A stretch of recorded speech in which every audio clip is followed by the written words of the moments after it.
Hello, it is Saturday Night Live. I guarantee this stream is going to be at least as entertaining, if not more, than whatever Saturday Night Live is going to be on tonight. That is an easy guarantee to make. Hey, I was looking at this guy with fresh eyes. I haven't looked at it since we were together last time. And look how weird it is. There's like this patch of scales here, and then it goes into this like more Yoda-ish looking forehead type of thing. And then like here's this kind of other weird treatment. And none of the treatments are bad. They're just kind of hodgepodge together in a way that I am unsatisfied with. I think this grid that these scales are on is really the biggest culprit.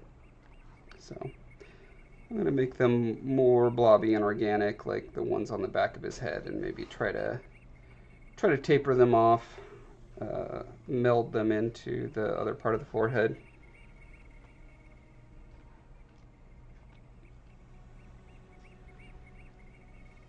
And we all know to get rid of the detail that exists, we need to go to a lower subdivision level, smooth those down. Let's make sure yes, we are indeed in symmetry mode.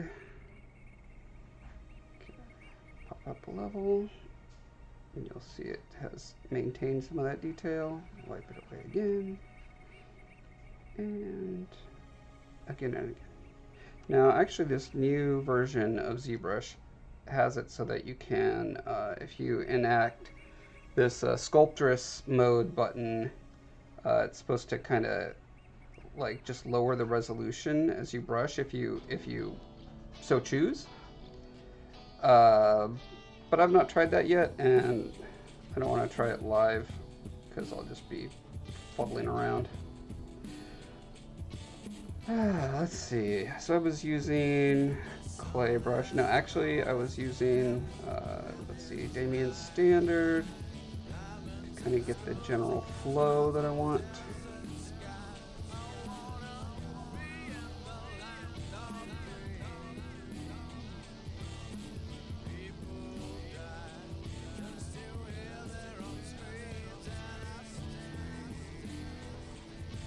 I think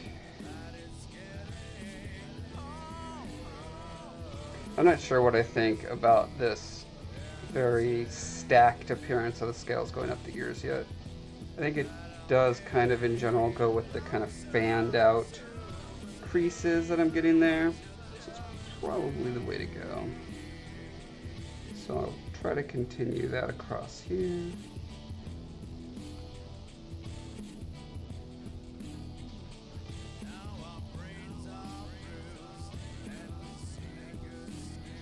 But yeah, in general, I think I'm liking this more pillowy.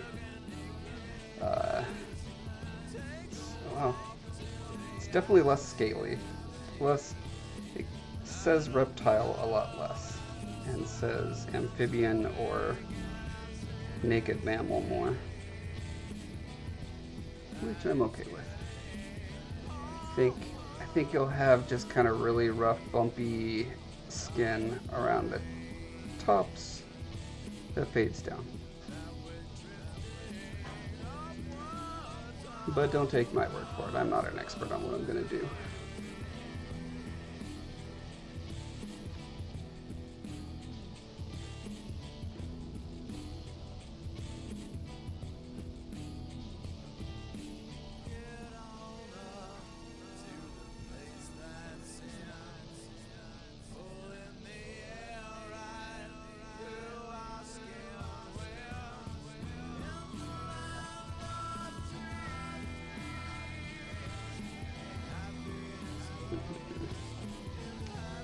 Yeah, I think I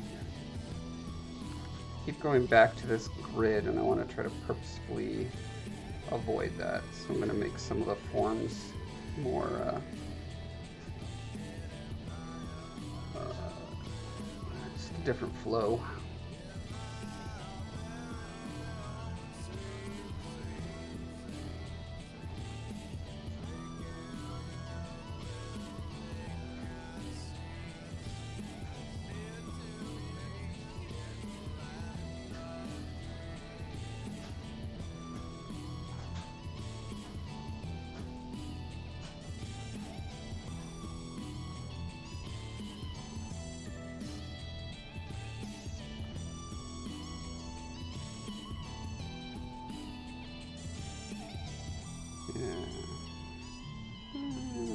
just kind of do a large clay blob in the middle of each.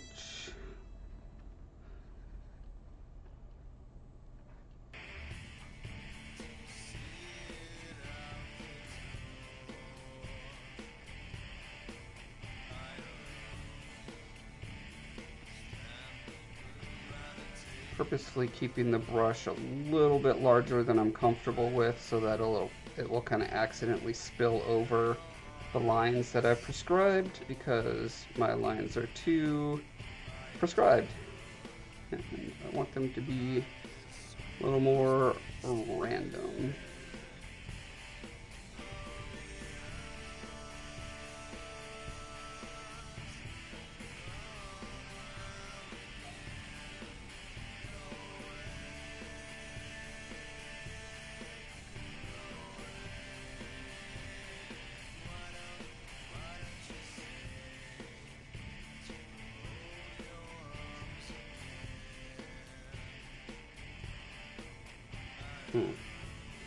I don't know if I like this transition being kind of regularly sized and spaced blobs, and then they just start kind of working onto and over a larger blob.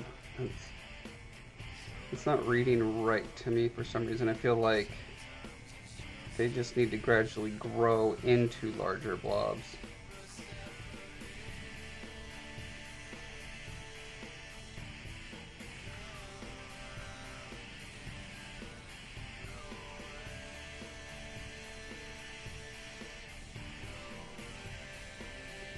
Let's see, how can I do that?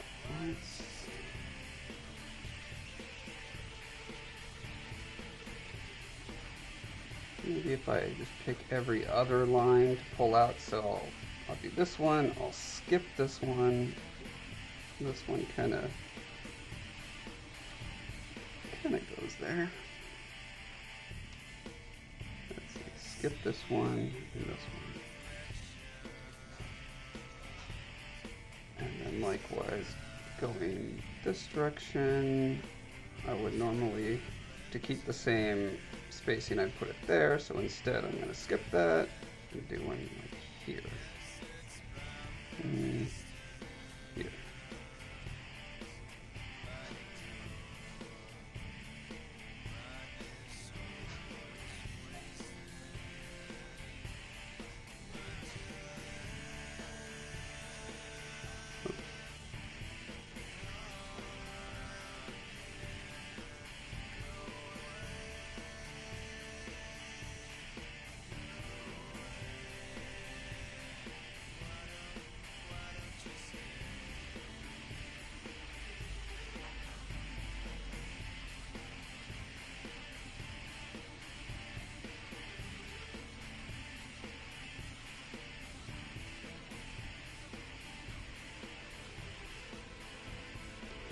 And I thought about doing a stream Saturday night.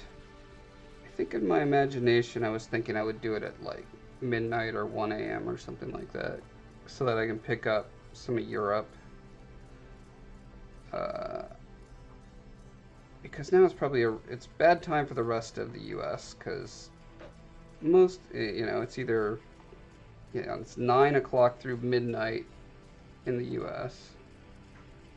and then it's probably like way too early in the morning for anyone to be up in Europe.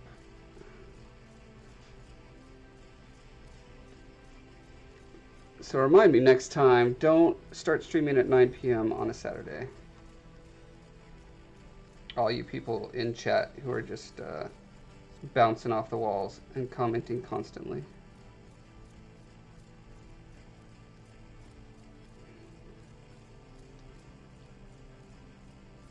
Is this right? So let's look from a bigger distance. So we've got these smaller guys. They're gradually getting bigger, although they're kind of mixed in with smaller ones, which I think is fine. And they go kind of this double size, and then it goes to these much bigger, much less scaly, just kind of lumps. I love these lumps. I love the texture on them and a little bit of veins. I'm not loving this transition. I've got to figure out a way to marry these two concepts.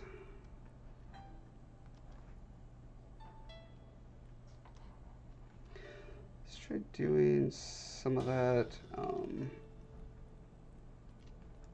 alligator stuff where it was like fine little cuts and then like half cuts in and around them. But then I end up doing that kind of diamond grid thing again, which I don't want to do. Because if I focus on keeping them different shapes, so they're not just squares or rectangles, they're teardrops and they're half circles or half moons or whatever, maybe that's how you avoid that.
I think just randomly carving in little features is helping.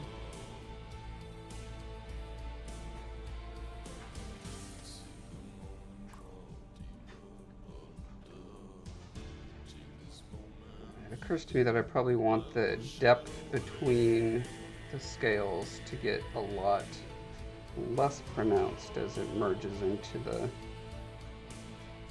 rest of the skin.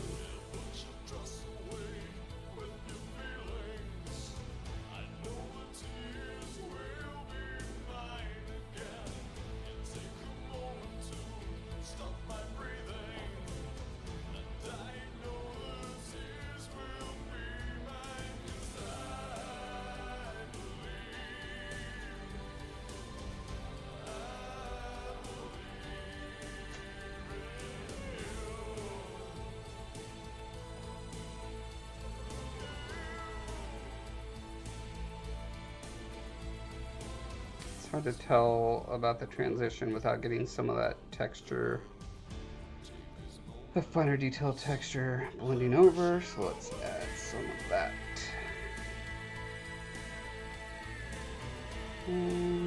Oh yeah. I need to figure out how to save a palette of stuff that I've imported. I don't know why I haven't done that.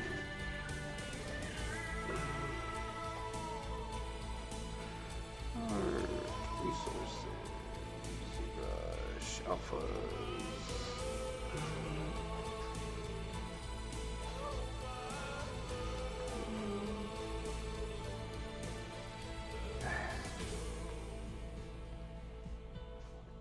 Let's just try this completely random one, shall we?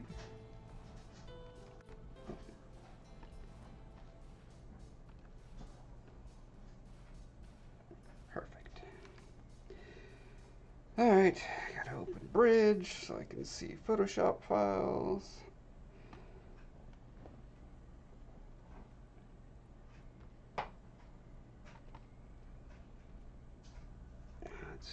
any of this look useful? It didn't actually look in the scales folder last time. But there's a lot of really artificial ones. Interesting.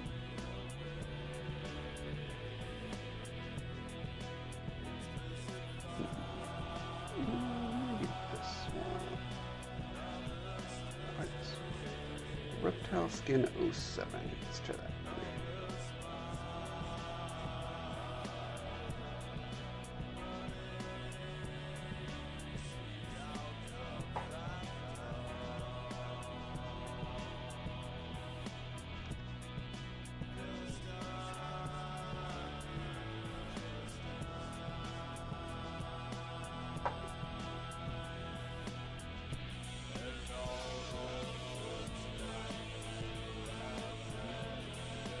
It's good for just putting another kind of coat of noise over them. Oh, I wonder, actually, let's see if I turn the intensity up so that it's kind of simulating these bumps a little bit. Just subtler, does that make a smoother transition?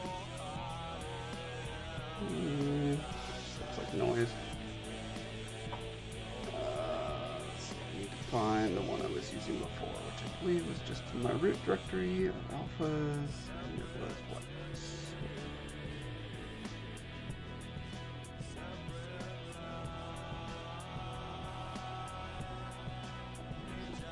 Skin 13 might have been. It had a funny name.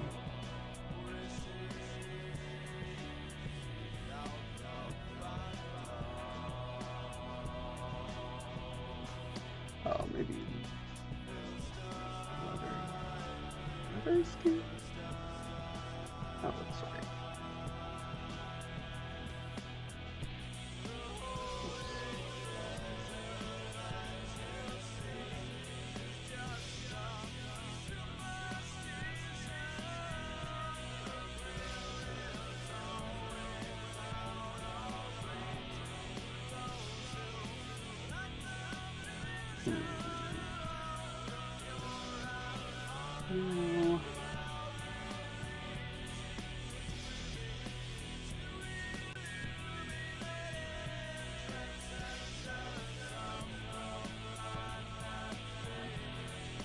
Leather skin 70.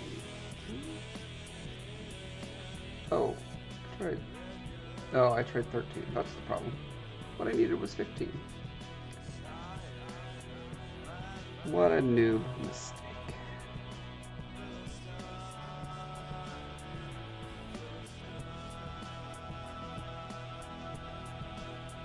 Yeah, that's the one.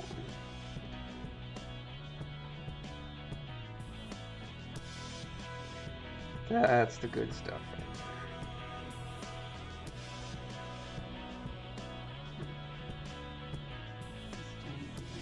Wow.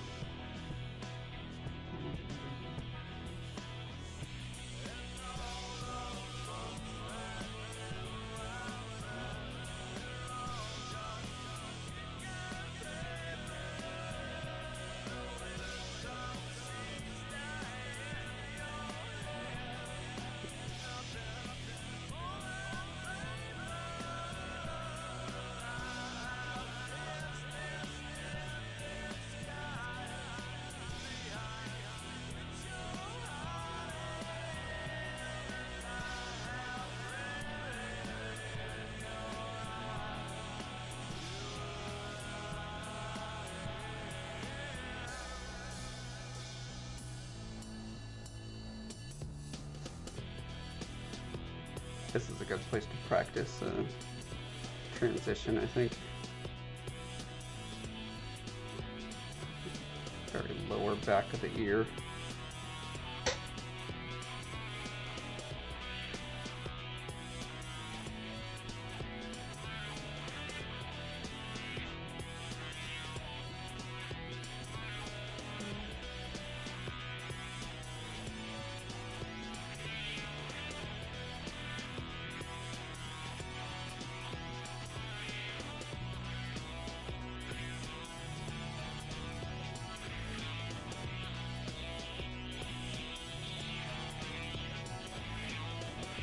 I don't want to do a maneuver where I make a thing and smooth it, which is my tendency, because it has this really kind of subtle texture there that when I smooth, it's kind of getting rid of the subtle lines down there.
Yeah, it seems to work best when I do kind of teardrop scales. I don't do the kind of up and down grid, I blend them towards an angle. I think that's what I'm seeing. That's what I'm picking up through random experimenting.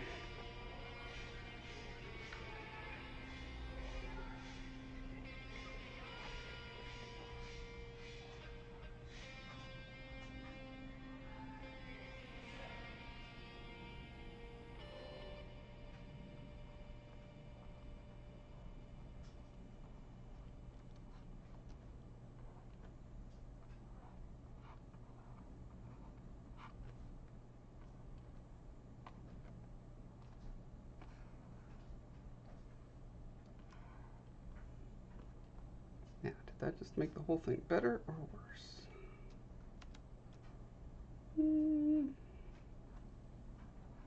Better. And if that's the case, did I even need to do all that hand-made stuff to begin with?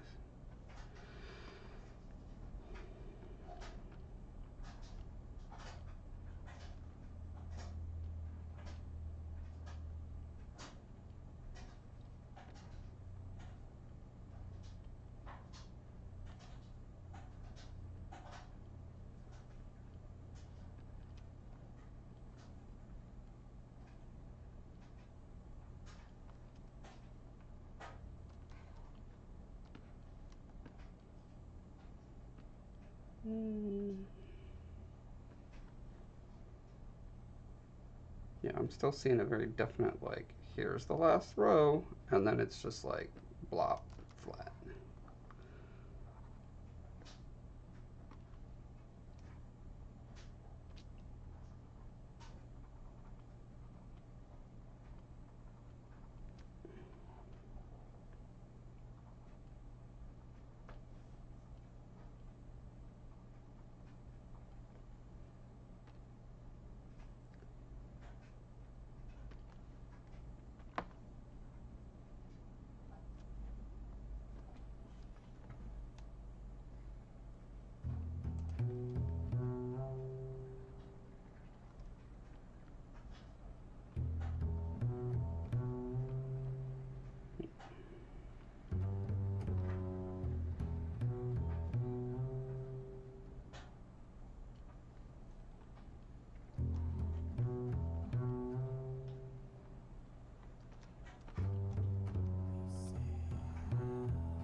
definitely feel like I'm getting more flow now.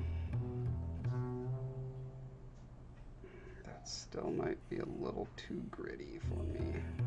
Grid-like, not gritty.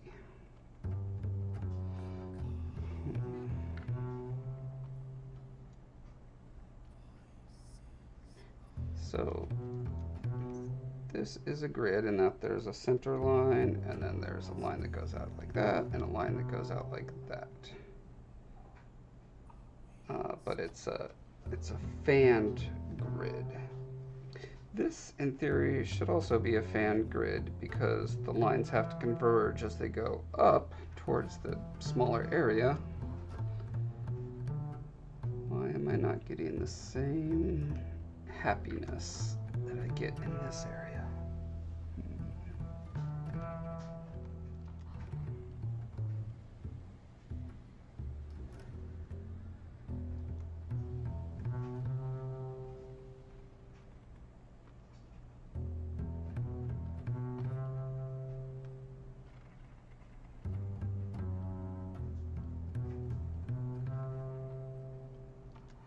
Maybe if I snuck in a merged scale somewhere here.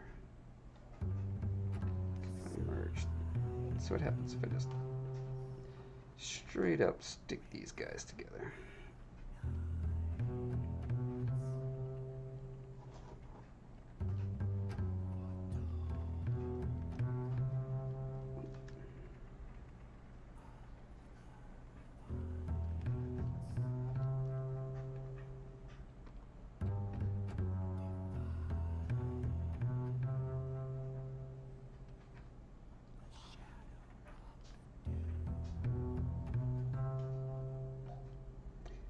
They're not totally merged. You can still see a little bit of, but it does help.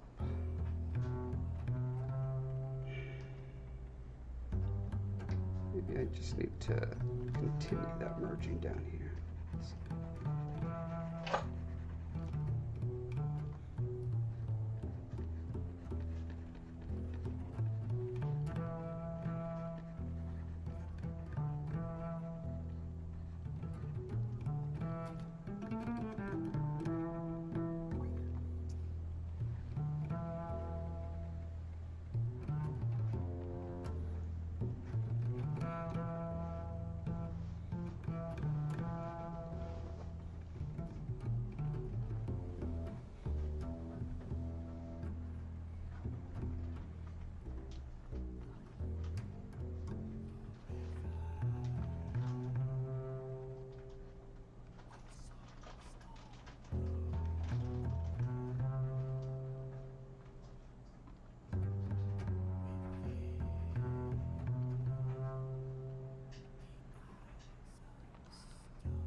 I think that's better.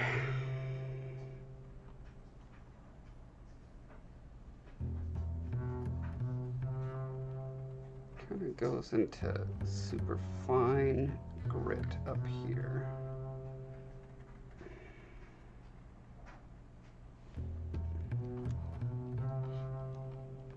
Maybe I need to continue this line a little stronger.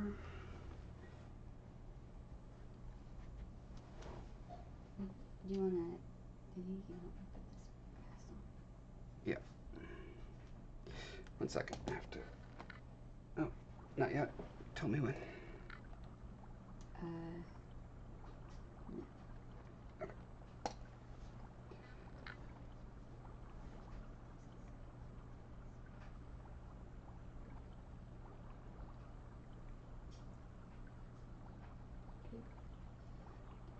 It has to go down a little bit further. There. Had to reattach Heather's hand.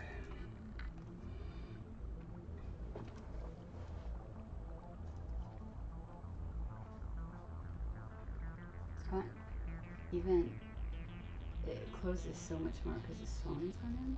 And I think I don't realize how much stone.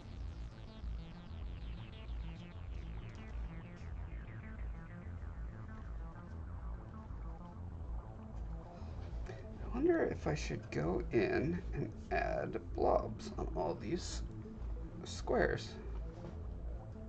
That would make it match that, and it would make it not grid-like anymore, or less grid-like. I'm gonna try that. So, this is all mirrored. Yes, looks like it. Okay.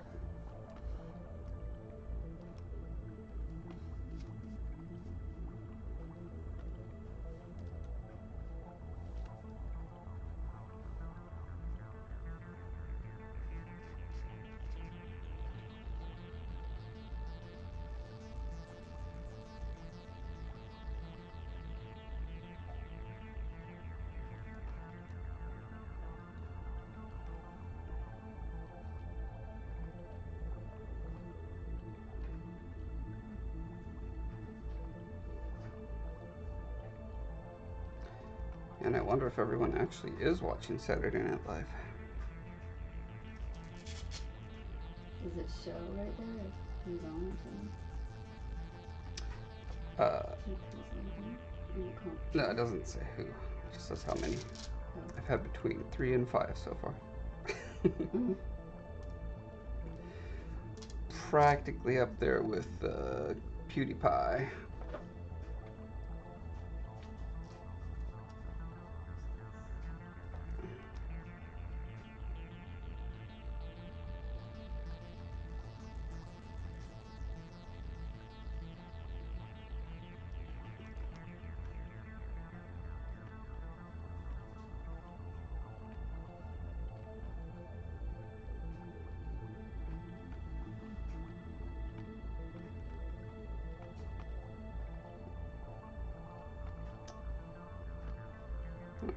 Let's take a step back before we do much more of that.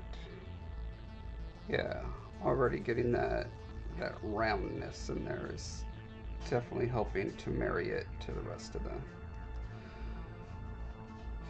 the skin.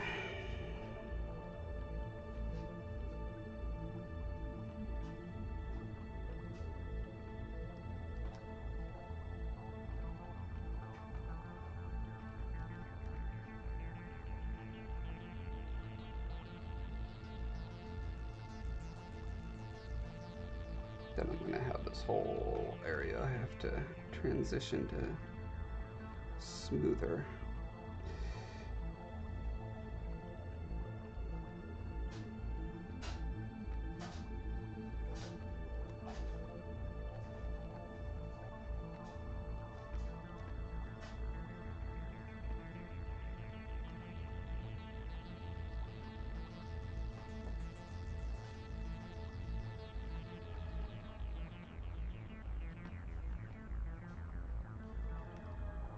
Nasir, hello. Congratulations, you are first. It only took 34 minutes for someone to comment. Best live stream yet.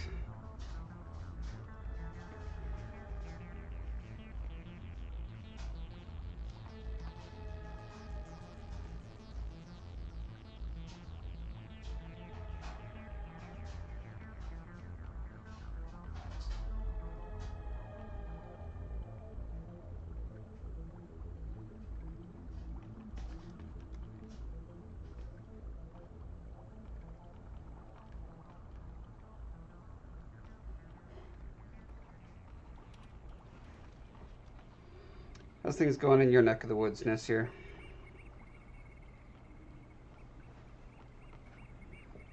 Any cool, like, civil wars or plagues or giant mecha assault robots attacking? Anything fun like that?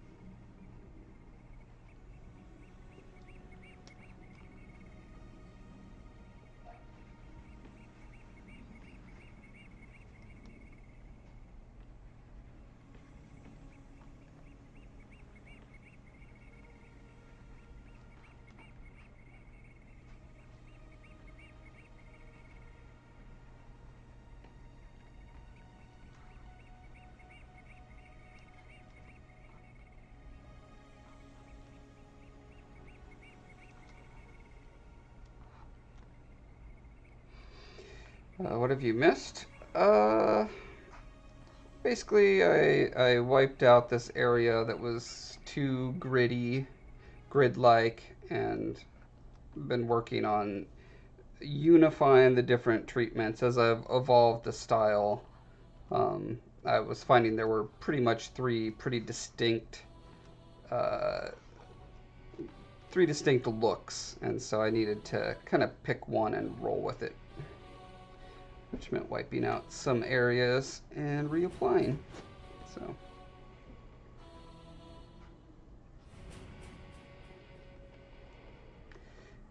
Sear says, I'll tell you what's not fun. I just had a nightmare and a nap. How can anyone have a nightmare and a nap? That sucks. My weirdest dreams are during my nap. Yeah. Well, maybe not weirdest, but they're pretty weird. I remember my dreams then. Yeah, you have a lot of weird dreams all the time. Fat Cat, hello.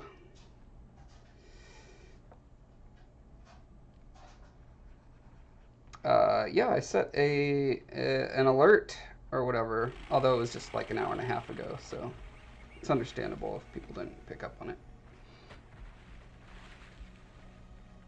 I guess if I'm gonna do a Saturday instead of a Sunday, I should probably send out the alert sooner, but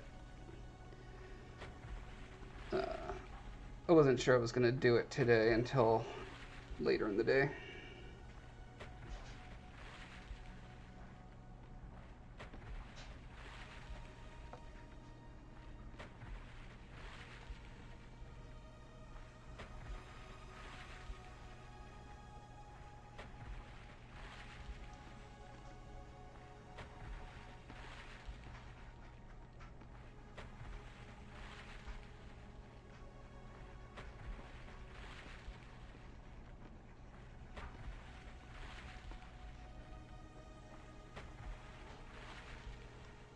I might be a little too zoomed in.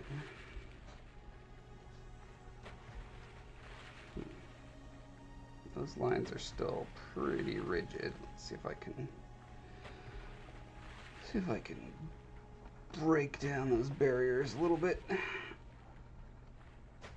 and break up that grid.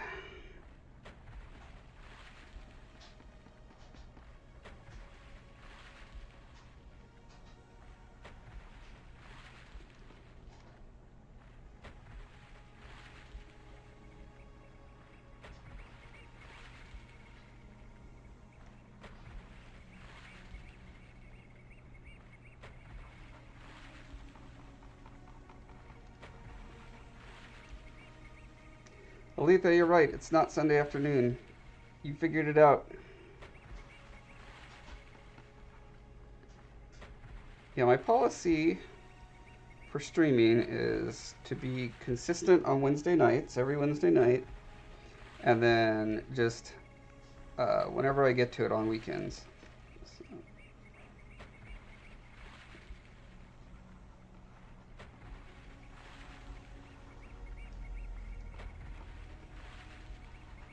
I mean, you never know. Depending on how I feel, I may be doing it tomorrow afternoon too, but it depends on a lot of factors. I got a really exciting commission that I need to work on. I wish I could stream it, but I cannot. I will be recording it though. It's going to make some awesome tutorials.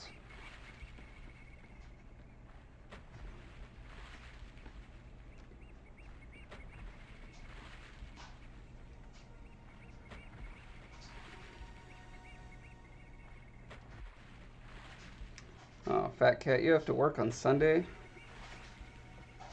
That's terrible. I guess it's not that terrible, as long as you don't have to work on some other day of the week that compensates.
fix my grid issue. Kind of. I could do better.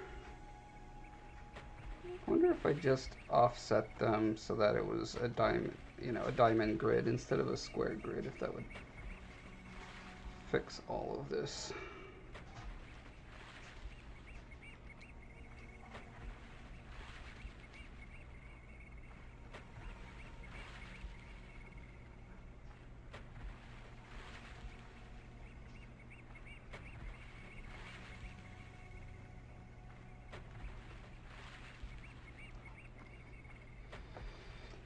Letha, you picked up your custom-made fancy schmancy dress today for Wizard's World on Saturday. Ooh, what's Wizard's World? Is that a con?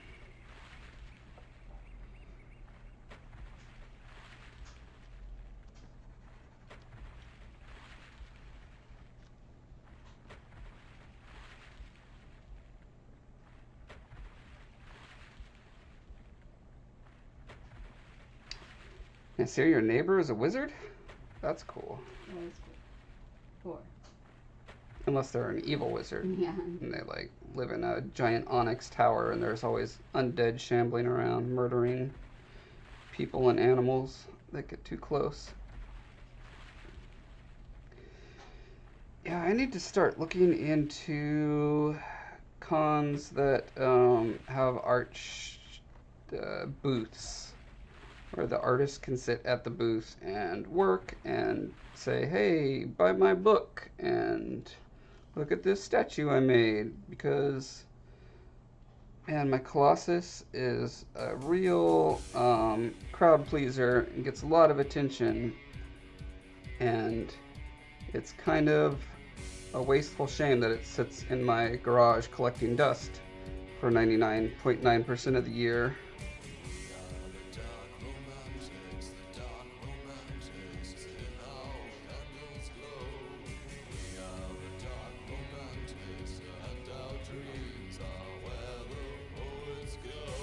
Says the dude who plays Khal Drogo in Game of Thrones is going to be there. Not that I'll see him. I thought I was the guy who played Khal Drogo.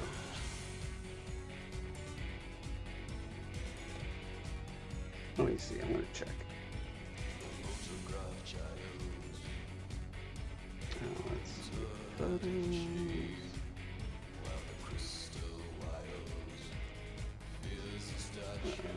Albums. Here we go.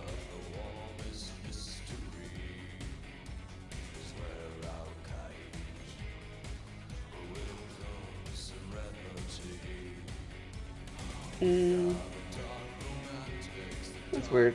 I swear I had a picture of Khal Drogo.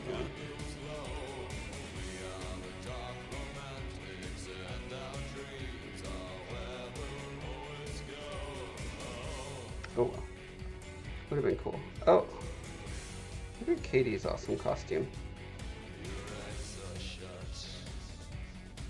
This was a picture of us at Halloween. Gosh. Oh, look at that. 2010. Yeah. This is weird. I have an album on Facebook called, look at this, Josh being Josh. And it's a picture of me not being Josh on the cover. And then you click on it, you're like, oh, I want to see that. And it's like, where's that picture of, oh, there it is. I just literally couldn't find it. Yeah. See, I'm the one who played Khal Drogo, clearly. Okay, back to work. Thanks for derailing the Letha.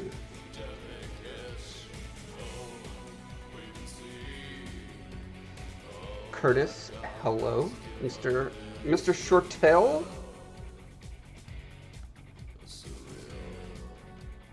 It has been a while. What have you been up to lately? Made anything cool?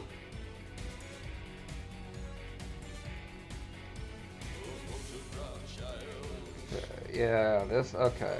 That's breaking it up. I'm not getting these grid-like repetitious forms when I go in and start just like mucking up the lines.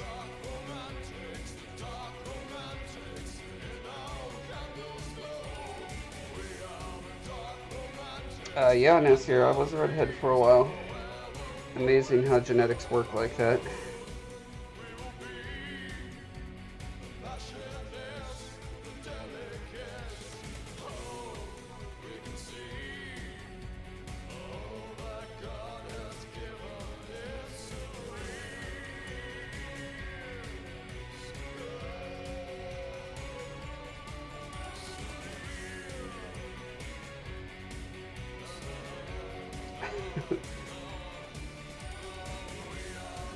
Aletha, you should have that as your superpower, that you can derail anything.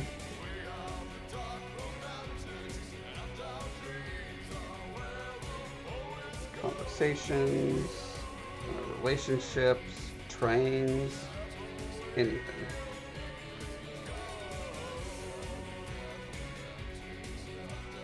Curtis just got married and is buried alive in work.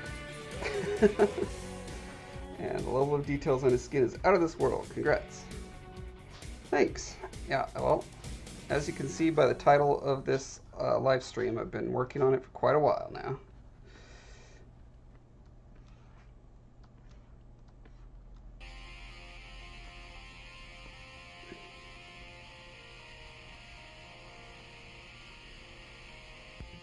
No, Letha, you're not a black hole for creativity. You're a vampire for creativity. Because a black hole just, like, sucks everything in and then nothing comes out.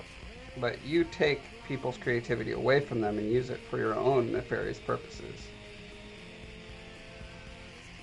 Because you need to write, like, 1,000 books a year, so it makes sense.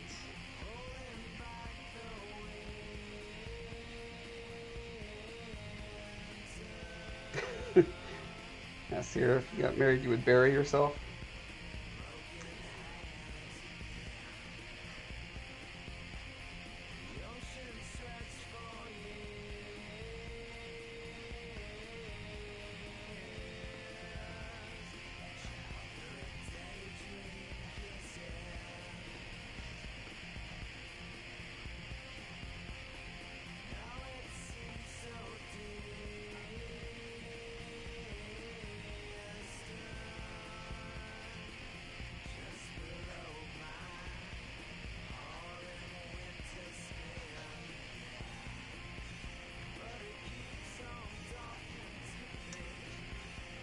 Huh, you know what might be a good reference for scales meeting skin would be, what are those frilled lizards called? They're probably called frilled lizards, aren't they? Let's see.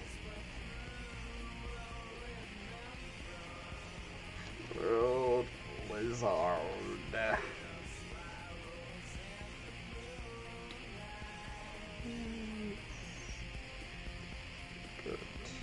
Size large.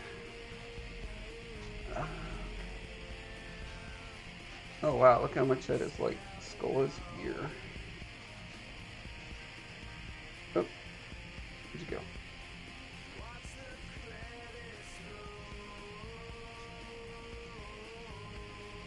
Serious? This is where you're gonna take me? You're not going to take me to the large image.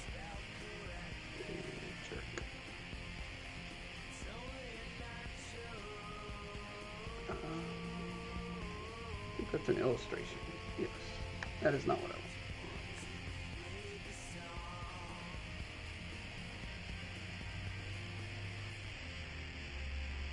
Oh wow, okay. So I thought they would have skin stretched here, but they actually have scales over the whole darn thing.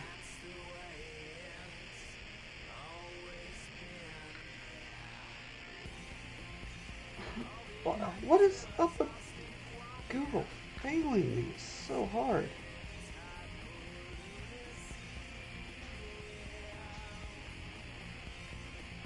What's another animal that has scales but also has like webby, fleshy stuff? Help me out here, guys.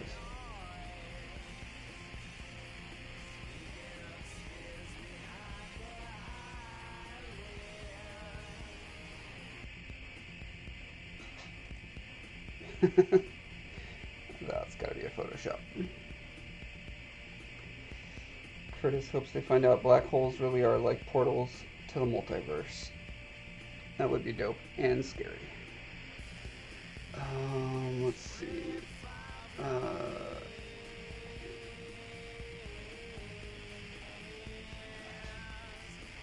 Okay, I think like between toes. What's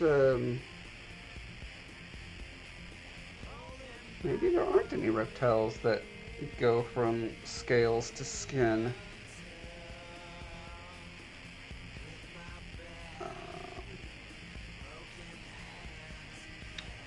What about skin? Is that just gonna... Yeah, that's not gonna help.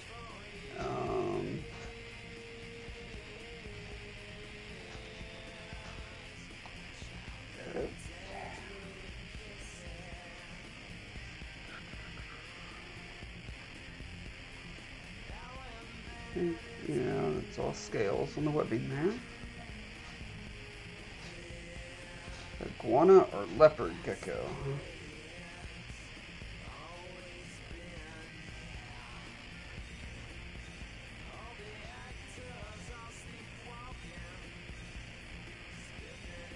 Ooh, flying dragon.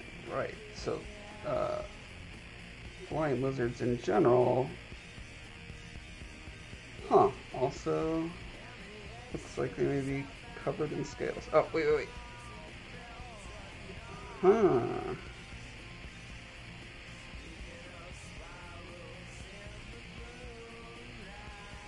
Looks like they're just very fine scales. Okay.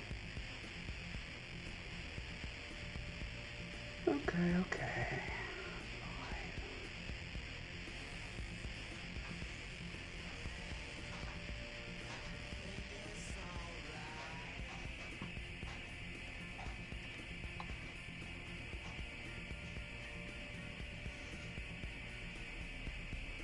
Oh, that's pretty darn smooth skin down there. Although it looks like it's also just the same scales, just very, very fine. Get a picture of one of their belly. These guys are cute. Look at that smile.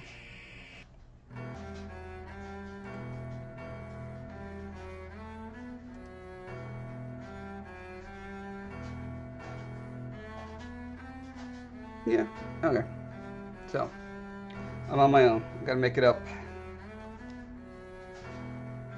Maybe Barney, like Barney the dinosaur?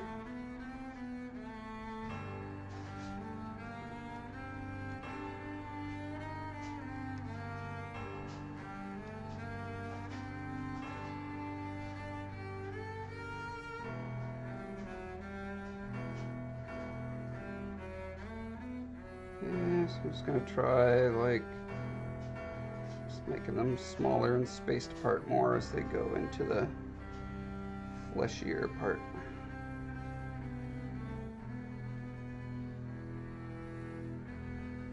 I mean, even though I know I tried that on the back of the ear and wasn't too happy with it, so I doubt I'm going to be happy with it here, but doesn't mean I won't keep trying. Won't keep banging my head against that wall.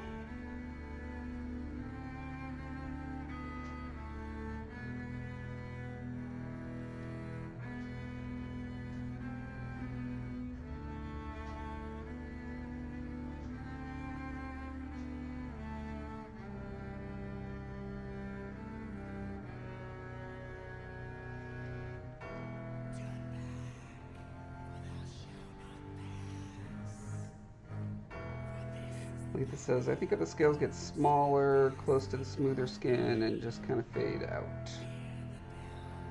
Yeah, that's pretty much what I'm doing. Although I'm not making them super smaller. Let's see what happens if I make them considerably smaller.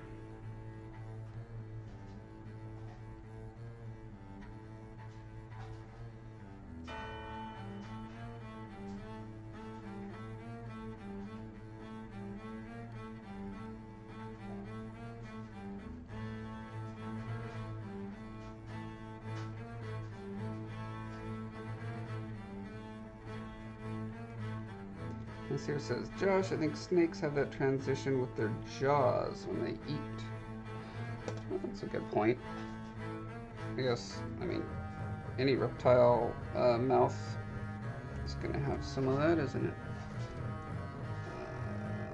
Snake mouth.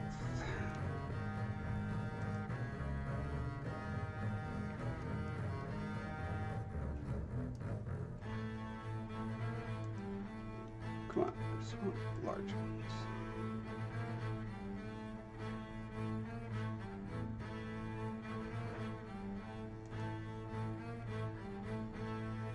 I mean, they have like a ridge where the scale goes into the skin over like a lip. Well, yes, a lip, a literal lip. So I mean, that's one way to handle it. I could have the scales at the end of the thing be like hang over the.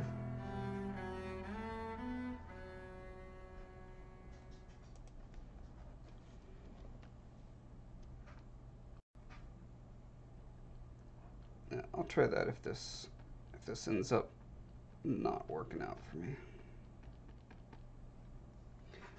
Let's see, I can actually do let's try a spray.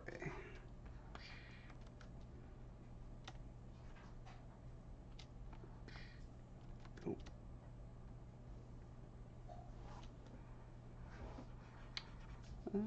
Why is this being dumb? I want it to spray large but keep the dots small. Is that not something I can do?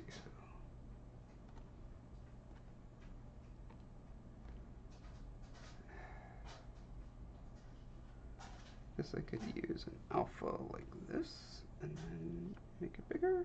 Will that work? Ah!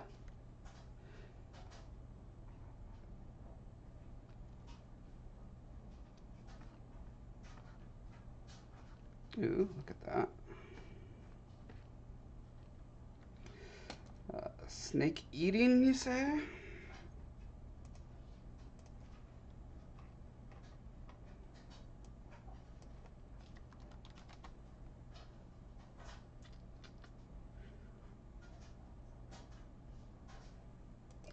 Nom nom nom. So crazy.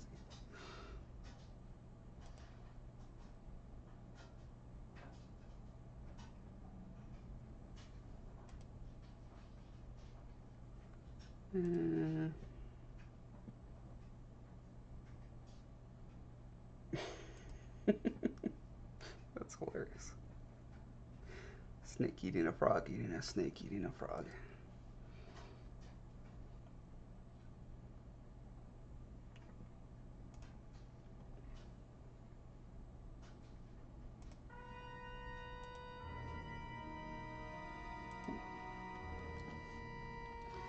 Anyway, what does this texture look like?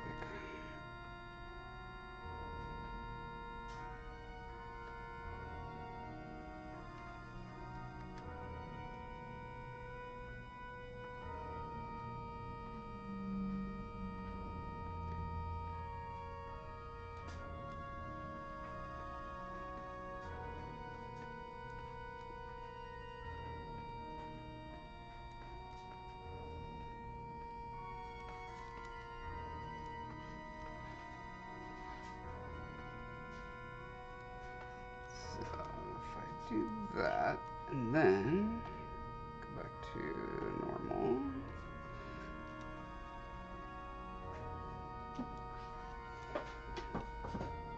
Where was I transitioning? Here. Nope.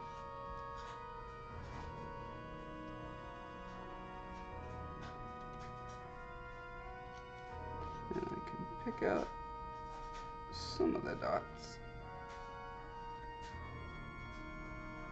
Emphasize them a little bit, kind of randomly.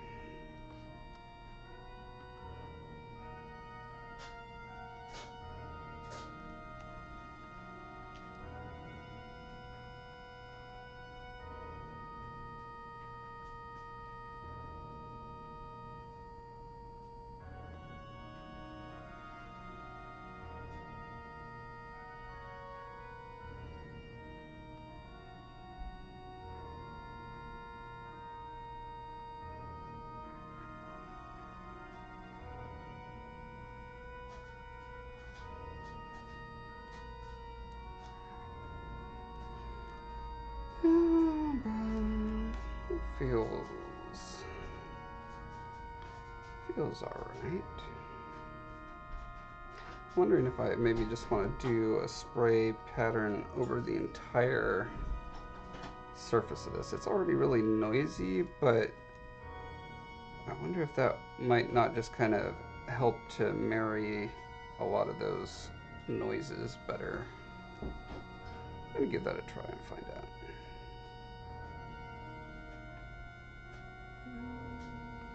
Spray alpha.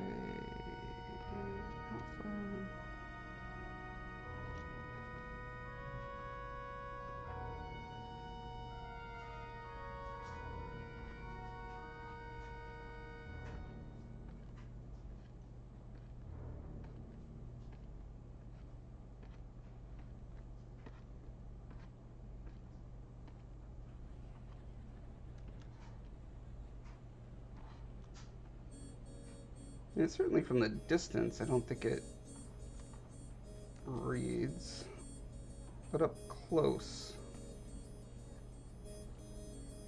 I like it.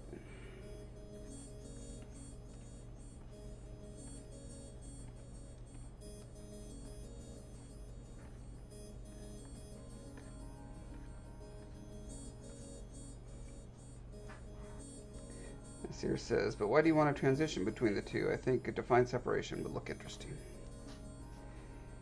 Yeah, it would. I mean, I kind of have the back being this kind of softer, leathery skin thing. I know I'm going to have his skin transitioning through a couple different types of looks. I'm not going to have hard definitions all over him. I mean, I could.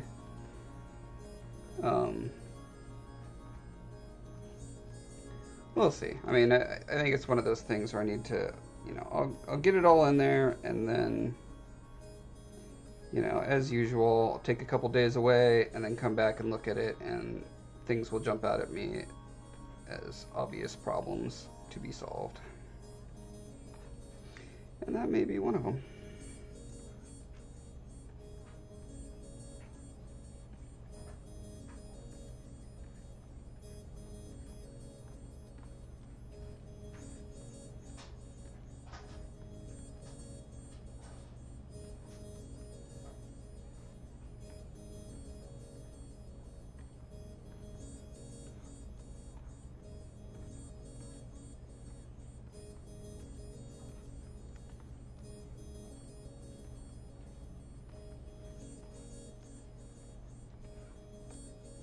And then the other thing I need to put over before I decide on keeping that treatment, and then adding a additional layer of this kind of thing.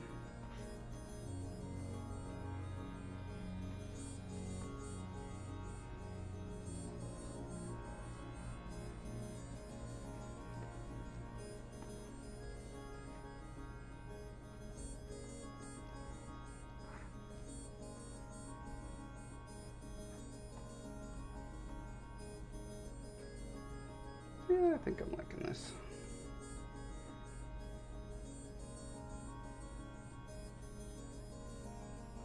Like you can see the very definite, like, it's almost like a ruler. Every inch there's another little mark. But then in this area where I've worked on it, it gets a lot more organic. So yeah, I'll just continue that all the way up and back again, like the Hobbit.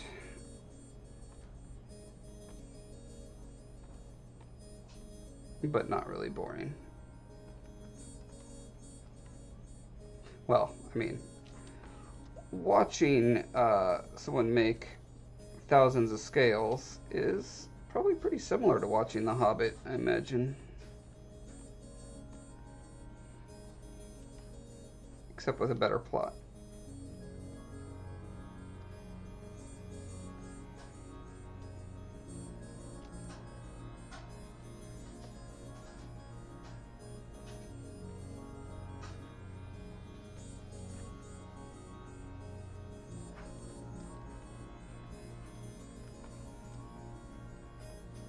Yeah, Sarah says, by the way, have you decided what kind of eyes you're going to give him? Like the shape of the pupil? Is it more like mammals or reptiles? I'm pretty sure I'm going large round. He's got enough alienating features on him that I want to make sure he's not like if he had something weird like reptile or goat eyes or some bug eyes or something like that. I think it would be just way too alienating for his character.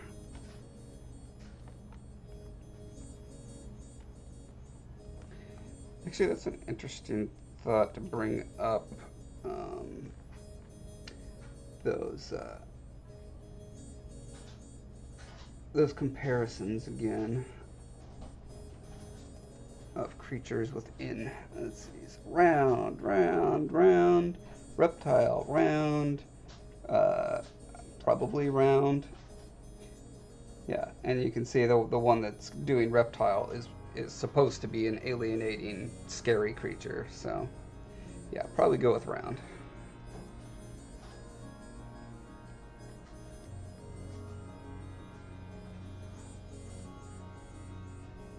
Give him anime eyes to make him cute. Probably won't go that far.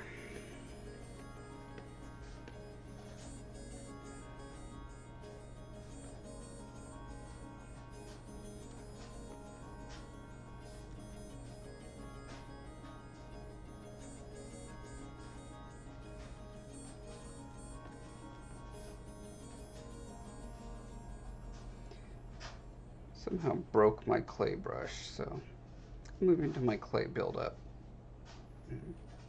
Probably end up moving back and try to figure out what's broken with my clay brush. But I'm like in a groove and I don't want to like muck with trying to figure out technical stuff right now. Yeah, when I smooth these down it turns into just this melty look, which I do not want. So what did I do wrong? Let's try freehand. I think. Oh, is that? It's just not acting like it normally does. Maybe I just didn't have the intensity up enough.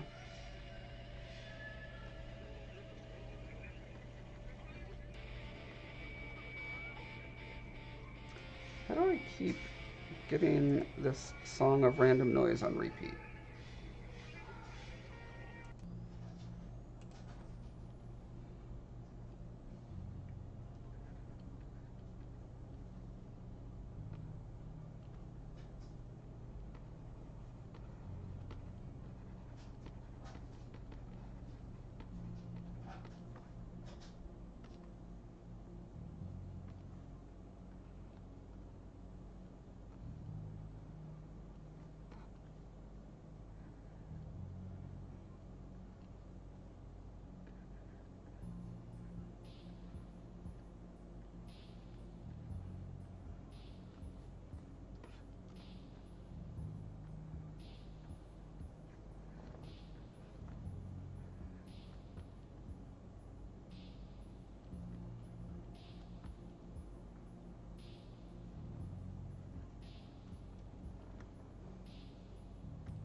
I guess it was just an intensity issue.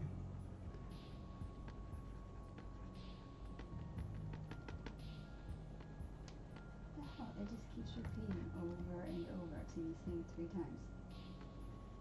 What is going on? Instagram being mean to you? No, that's Facebook. Oh.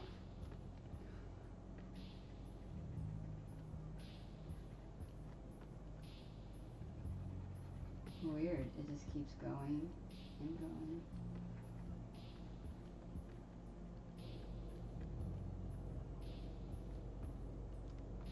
Nasir says, by the way, I've been researching the fan art and copyright problems. I've discovered that even fan art is illegal to sell, so you can make fan art, but you're not allowed to benefit from it. Seems fair to me. At the end of the day, they're using the success of popular characters to get money. Yeah, it's usually a matter of I mean, there's a lot of artists who make their living doing fan art. It depends on how big you get. Generally, it's like if you're doing one-off handmade things, or even like small run of garage kits and stuff like that, they generally don't hassle you. But unless they're Disney, I think Disney will come after you no matter what. And actually, come to think of it, now that they own Marvel, I wonder how that's affected the garage kit scene. Because there's an awful lot of Marvel superheroes being, made by artists for private commissions and stuff like that. Yeah, it's one of those things where I just have a policy not to even do it at all, which is easy for me because I don't typically do any commissions at all ever. So it's easy for me to say that I'm not making my living trying to, do commissions.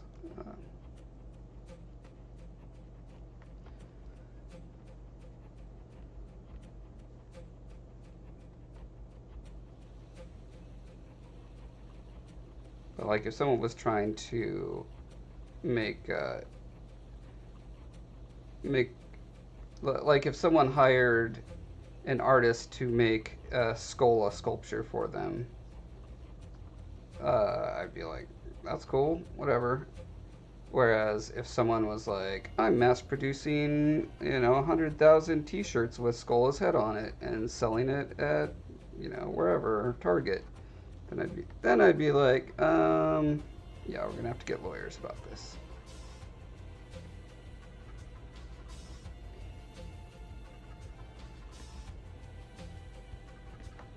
My art director at work, former art director, I guess he moved over to Amazon. There was a guy in some Eastern European country, I can't remember which one. It may have been Russia. Had a gallery showing of his work. He claimed it was his, but it was just printouts of my art director's work. He was selling prints of what he claimed to be his work and just clearly wasn't. So weird. Like, gotta be pretty brave to do something that crazy.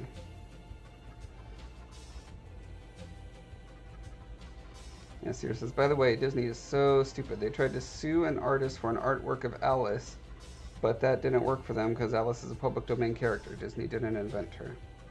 Yeah, they would have to show that the artist was doing their particular version of Alice. And I'm pretty sure their particular version of Alice is almost exactly like the original book's illustrations. It's very similar. So that would be a hard case to make.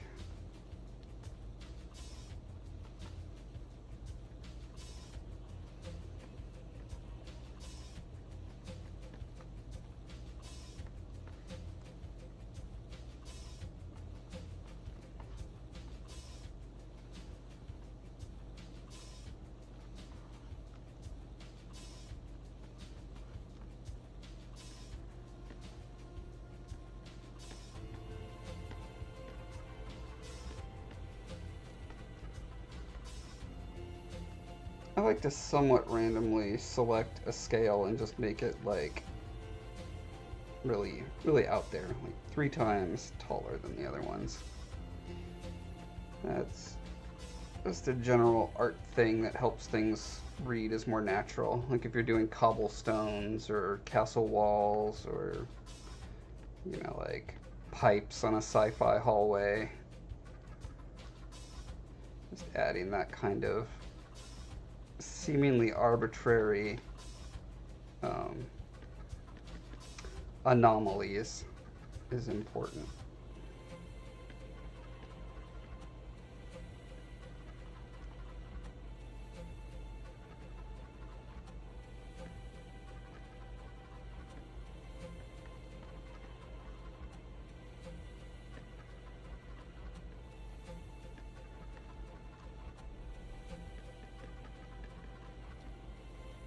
Yeah, I heard a story about Disney suing a bunch of daycares because someone like hand painted some Disney characters on the wall. It's like, I mean, sure, it's within your rights.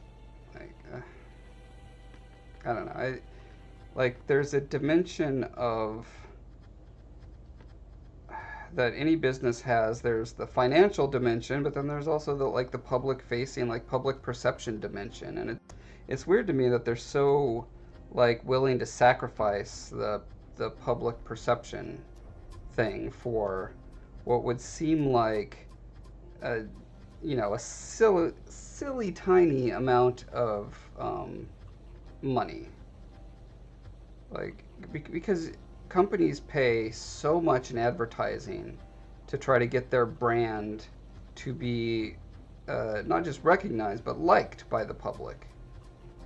Um, so those kind of lawsuits that just feel like mean bullying. It's just yeah. I don't know who says that's the right thing to do. I think well, I know a lot of it has to do with if they don't go after everyone equally, then that can be cited as precedence in a future case. So, like in my example, if someone made a custom sculpture of a creature I designed, that's fine.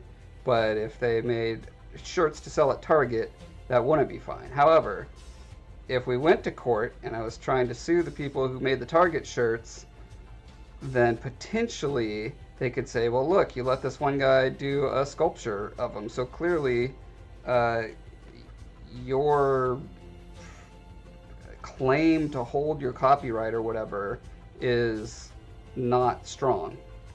Therefore, my client should be able to sell t-shirts at Target. So that's the fear that the companies have legally, and why they feel like they have to pursue every little stupid thing like that. Which sounds like it's a problem with the laws then, I guess, more than the companies themselves. But it's hard to know. Nasir says they're slowly taking over the world. I hate them, to be honest, but love their movies. Yeah, there's always a problem when monopolies start to form.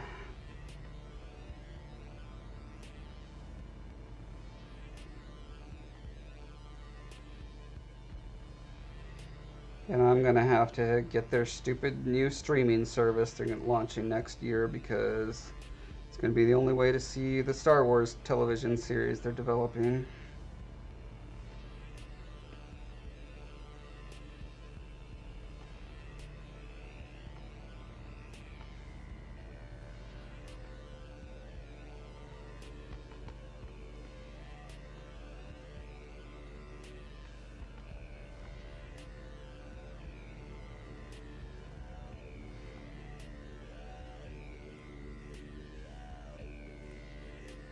Aletha says, why sue over free advertising? Yeah, that's one way to look at it. I mean, you could make that case if someone was selling Scolla t-shirts at Target too. Um, in which case, I would say, well, it's not. It, yes, it's advertising, but it's also making a profit off of something that I invented, and I should be the one profiting, not some random person who stole the image.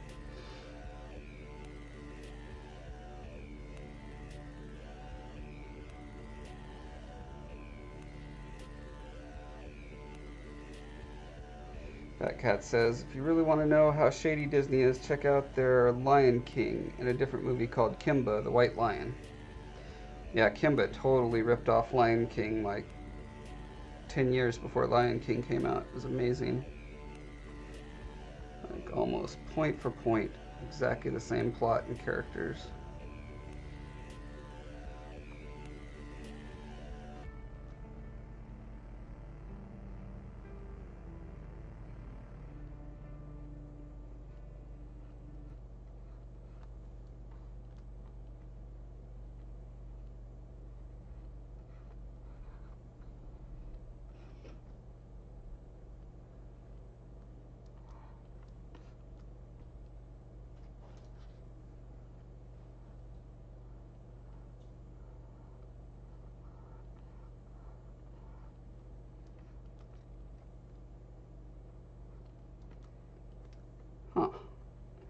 looks like it is better to do the blobs first and then go in and mark out the in-betweens, which is not what I was seeing on the crocodile sculpt that I was learning so much from. But although a lot of the crocodile sculpt, I guess, was very I mean, crocodile skin has a lot of very grid-like scales to it, which I'm trying to avoid. So that's probably why it wasn't giving me what I wanted. But the nice thing about doing the lumps first is I could make them less grid-like, and then when I'm going in and laying in these lines, I can choose how gritty, how much on a grid I want to make them or not. Like I'm seeing a very strong straight line developing here, so I could just be like, I'm going to move it a little over here, and I'm going to move it a little over here. Break it up as I go, rather than trying to blob around it in different ways.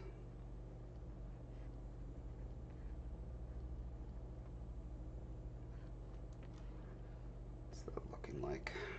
What's the medium read?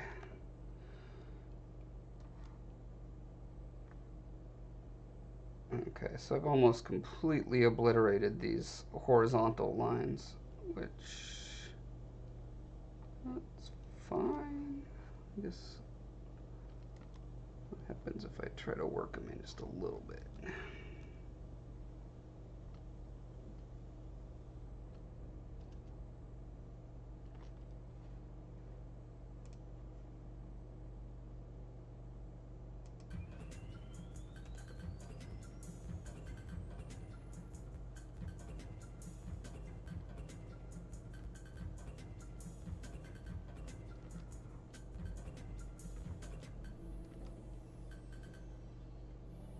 Yeah, that feels better to me, where it's just kind of, it's still kind of, it's carrying the flow of the webbing there, but it's not a rigid ruler looking look. A ruler looking look is what it is not. As here says, we're talking about a company that has the budget of a country. They're crazy rich. Yes, they are. Letha says, there's a cat sitting outside patiently waiting for me to let it inside. But he's not my cat, and I can't let him inside. But it's rainy and it's cold. That's so weird. Well, clearly he's seeing, like, oh, this is where cats live. Yeah. Like, 1,000 cats are in there, so I should be in there too. Maybe he has a girlfriend in your apartment. You thought maybe your cats are stepping out? Maybe it's a Romeo and Juliet kind of situation. No gentlemen callers, please. Do you know what time of night it is?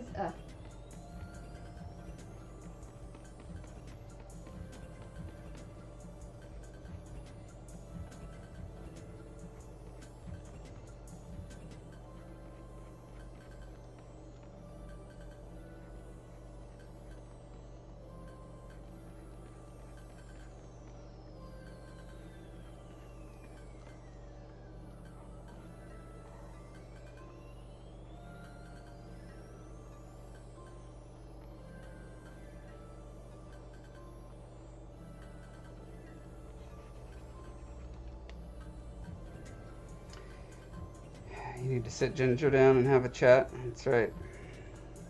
Let's talk about the birds and the bees.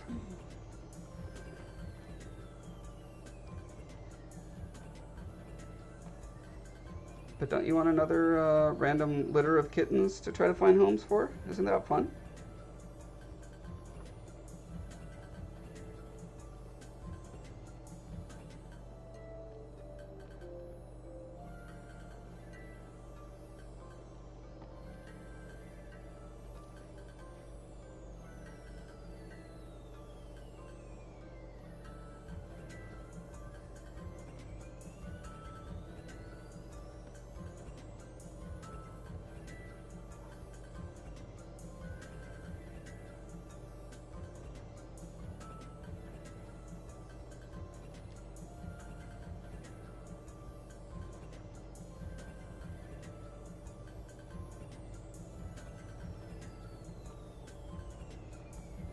wonder if this would be a good place for a stamp like this. Nope. This way. Yeah. That's a good time saver.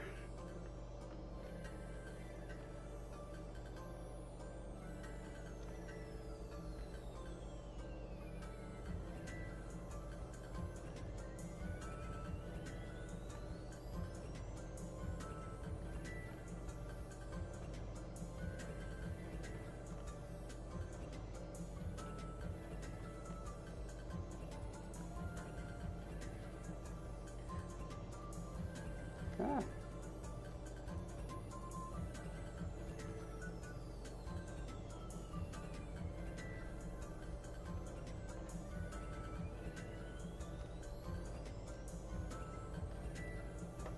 I believe this says hi, Heather.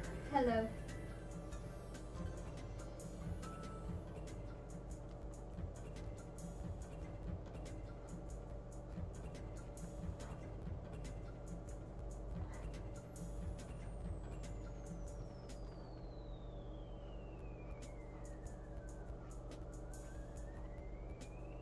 Probably getting a little too fastidious about the detail on this tiny little ear claw, considering it's probably like a millimeter long. But you know, I'm here and I just can't resist.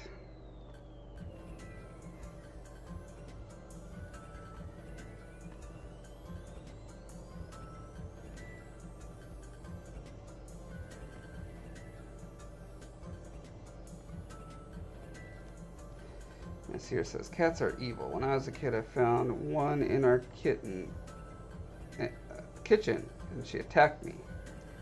Like, excuse me, you're the one who broke into our house.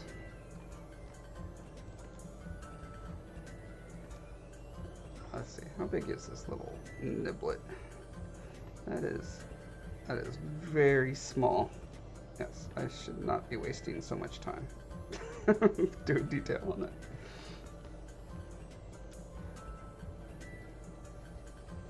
That can happen to you in Zbrush if you're not careful.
Believe that you like the detail on the ear claw.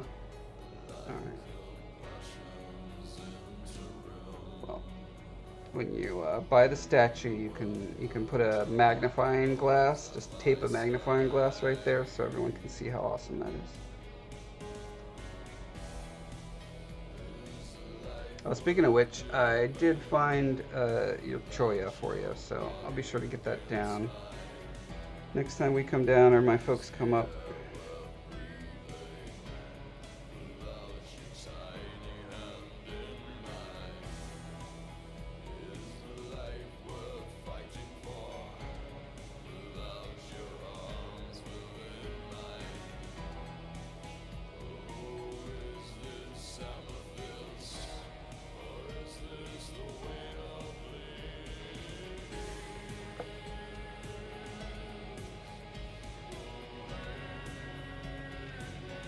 Nasir says, by the way, if I'm not mistaken, any details dome with a skin brush is not going to show up during 3D printing. Oh, done with it. It depends on the printer. They're getting better and better.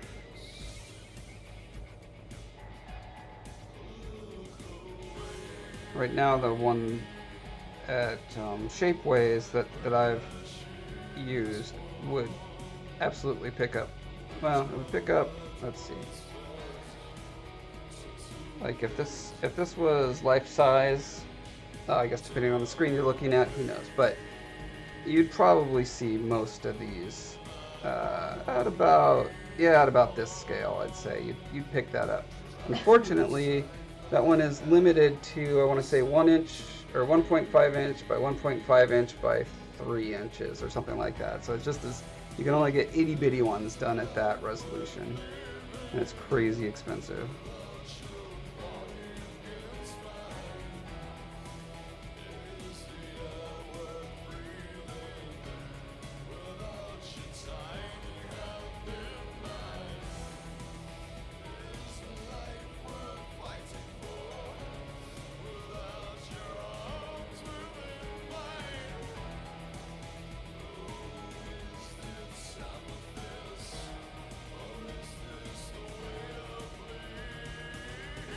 I think I want to print out a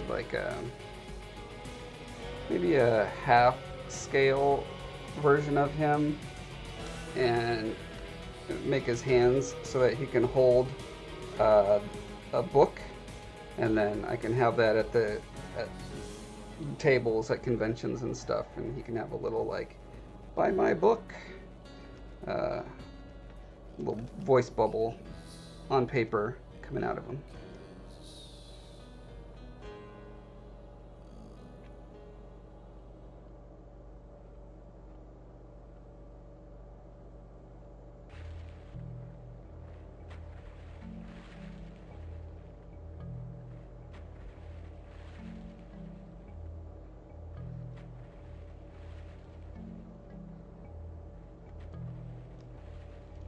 Print a tiny version of him for us to buy. I definitely would like to make some sculpture of him for sale.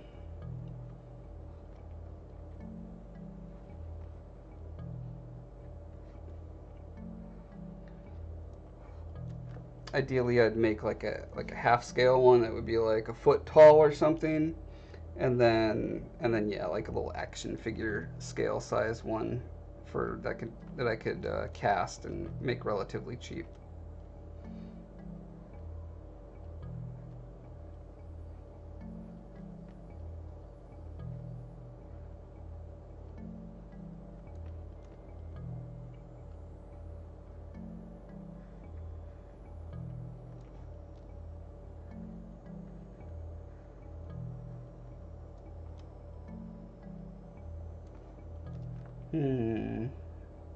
I've got all these little pits back here because of the brush I was using on the front here. Which means if I go in and use that kind of brush on the back, it's gonna come through the front weird. It's not a bad texture. Well, I guess in some places it's kind of bad. When I smooth it out and make it a little more subtle, it's fine.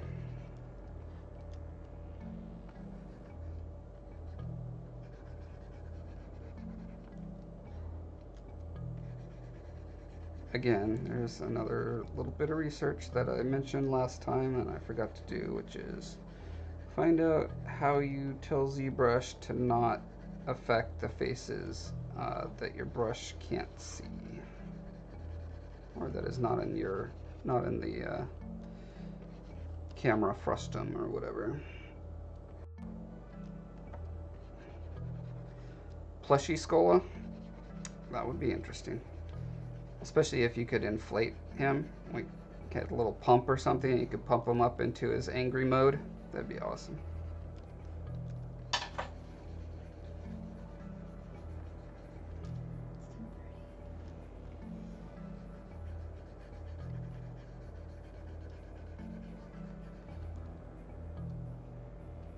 Nasir says, Scolla's ego is so huge to be acting like a book holder. I mean, he is an author, so it would make sense that he'd be selling books.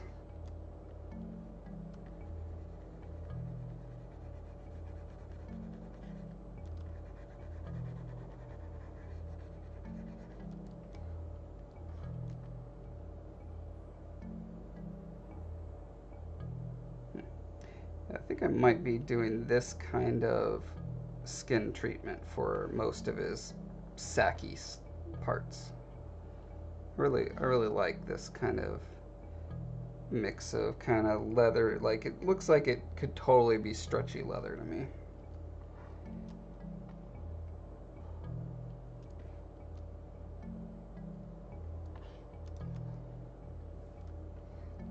You know, it would be great for an inflatable Scolla would be if he had a motion sensor, and so anytime you walk in front of him, he just goes,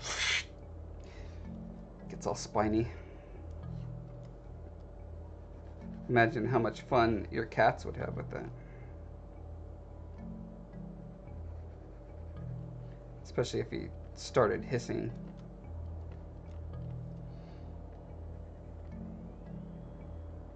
Not quite sure what sound he makes. What does a line of Z's mean?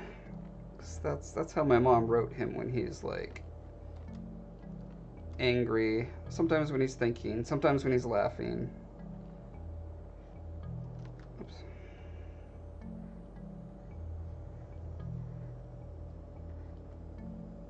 When we do the audio book, that'll have to be figured out. I guess it depends on the director or the actor and how well I can direct them, if at all. That's why I want to do. That's why I want to produce the audiobook myself.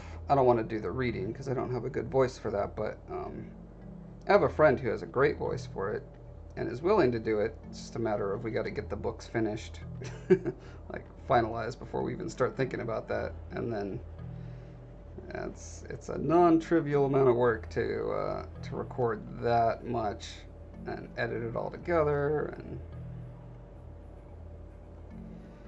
if we do it, I totally want to do like I have an audio book of Dune that has a lot of like ambient sounds in it. Like when they're on a spaceship, you kind of just hear this dull hum, you know, that kind of Starship Enterprise kind of in the background and stuff.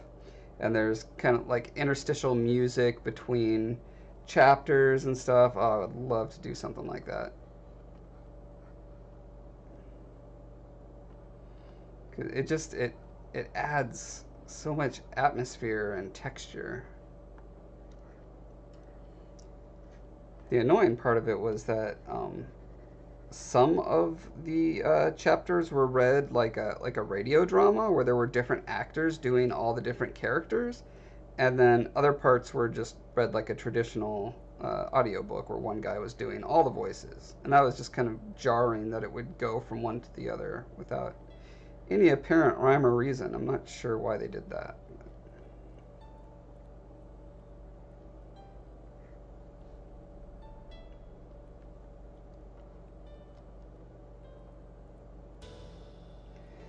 Nasir says his sound is like the desert characters in Star Wars, the brown guys.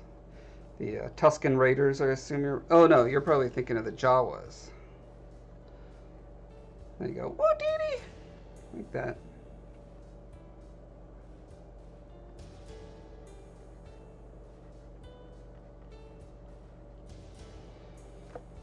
Letha says, ambient sounds in audio book would be really neat. I'm not overly fond of listening to audiobooks myself because I get impatient. Can the reader... I can read that so much faster. If you can set the reading speed to crazy high. I usually have it at about 1.3. And then, like, if I ever put it to normal speed, then it's like... yeah, I feel exactly the same way. I'm like, Stop pausing so much between your words. Just say it. Say the words.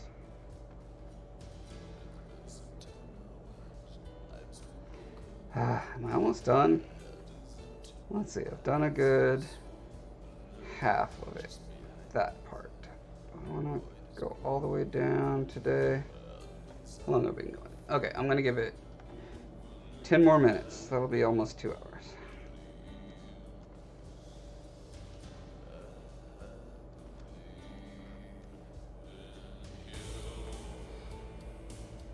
Yeah, Letha, that speeding things up is a lifesaver. Podcasts as well.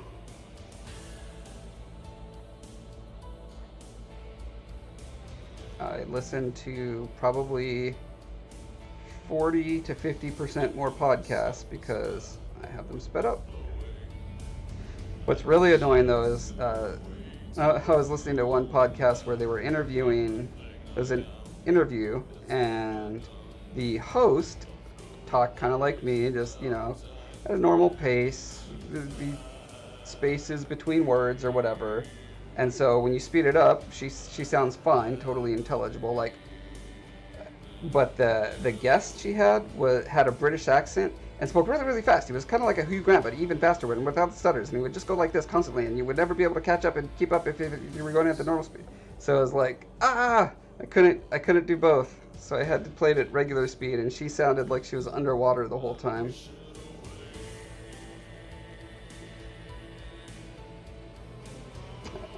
Letha says, ACX has some tutorials that might help when you get to the audiobook part. That's who I'm going through for mine. I didn't pay attention to the tutorials, though, because I just got a narrator, and they do that stuff. Yep. There are a couple services that will do it for you. I really want to have control. I want to be able to direct, because, I don't know, there's subtleties and stuff that I don't, like, because I want to turn this, it's not just a book, you know, this is going to be the basis for, you know, TV series and comics and games and blah, blah, blah. Like, I don't want the first impression that people get of the, you know, the names and the attitudes conveyed and stuff. I just don't want that wrong. And if you outsource it to some company, you know, they're gonna have some rando be like, I don't know how you pronounce that, whatever. And then the actor will just do it however they think is right, and that's not what I want.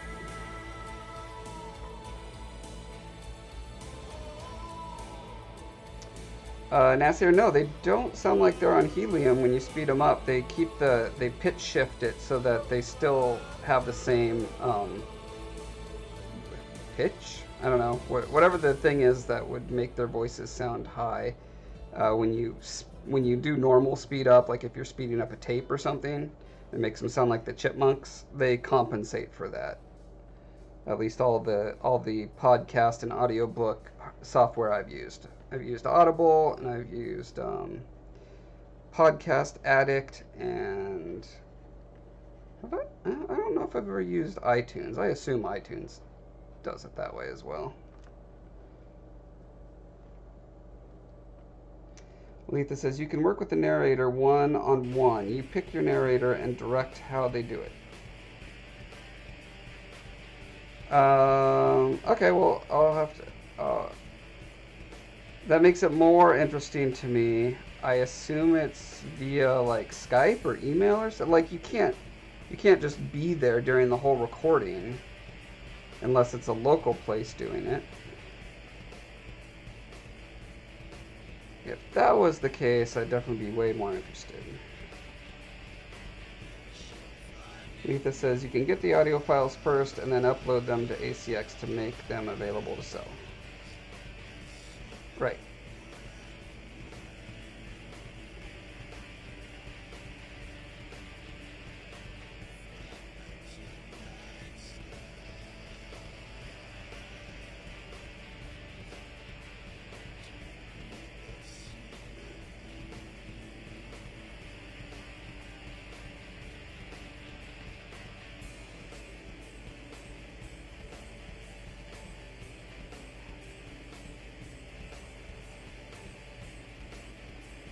They send you the recording and you approve it or say change it.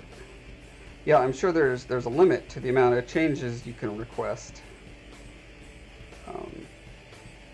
And I feel like there'd be so many things that I would just be too fiddly about it, you know?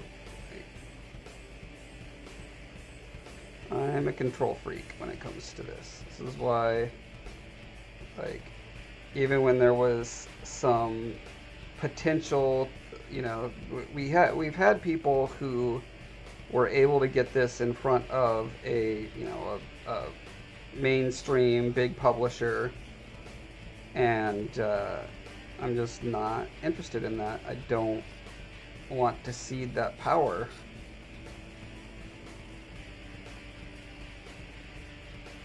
Like if someone in Hollywood was like, hey, we want to option this for a movie, and say nope.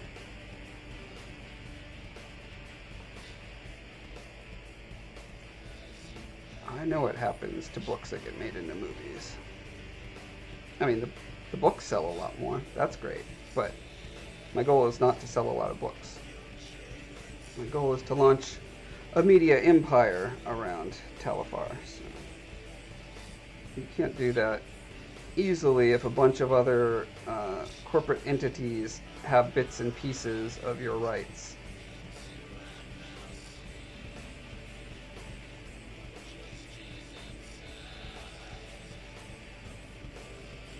And just for anyone who hasn't heard my big dream plans before you think that I'm absolutely delusional, I should point out, yes, I realize the chances of having a media empire based on this series of novels we're working on is ludicrously small chances.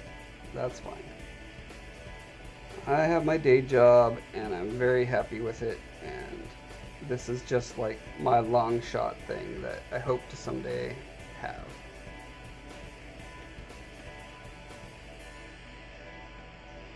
And it's just super fun to do creative projects with family.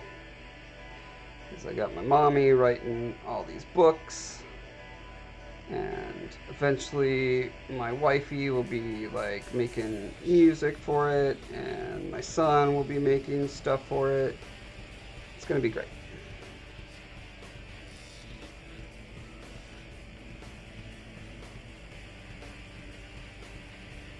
Aletha, you believe in my dream? Excellent. As long as you do, we'll be fine. As long as you buy 1 billion copies of the book and give them to 1 billion friends, and all of your friends write a review on Amazon, because apparently that's like the only important thing in the world, is to have lots of Amazon reviews, because that's how other people see. That's how Amazon's algorithm decides to make your book actually visible to people looking for particular genres. Nasir says, by the way, we want a female narrator. Had enough of men in my ears lately. Have you tried like a Q-tip to get the men out of your ears?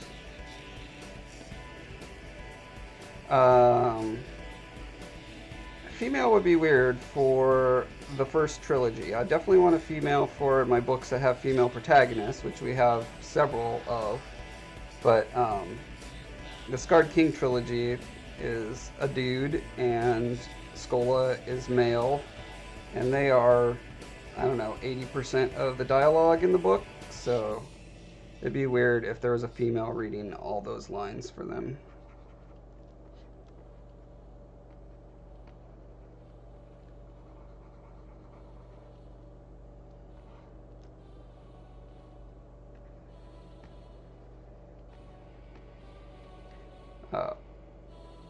One of the books, probably the one we'll publish after the Scarred King trilogy, has 3 different protagonists. One female human, and a Garloon, which is this big like horse moose thing, and then a Sidge, which is like a little plant monster goblin thing. And so getting a reader who can handle that range is going to be really interesting.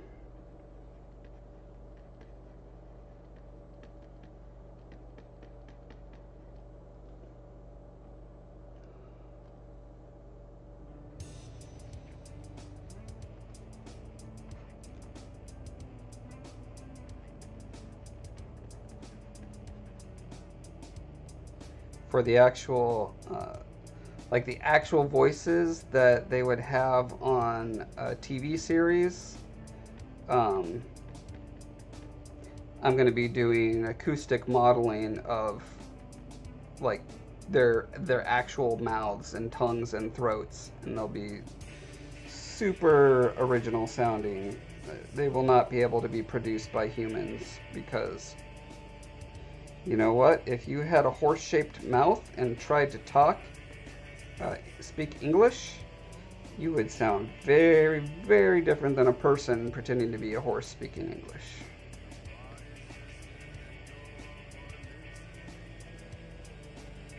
Aletha says, if I get a mare for my next horse, I plan to name her Sinoni.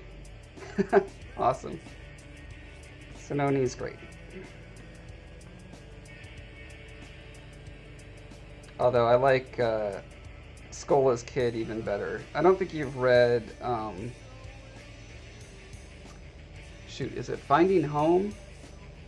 There's one where Beaumark's little brother ends up with a baby spitter, a female baby spitter, on a canoe going out to try to return the holy books to the other tribe, and it's just hilarious. She's just like a teeny tiny, you know, obnoxious little girl spitter. Who's, yeah, oh, it's so good.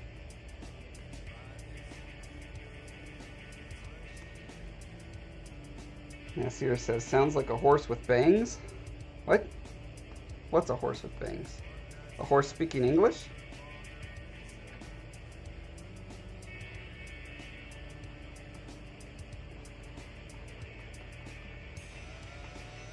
Yeah, actually, Aletha, if you could teach your next horse to speak English, then that horse could be a big star in the audiobook. They could do all the Garloon lines.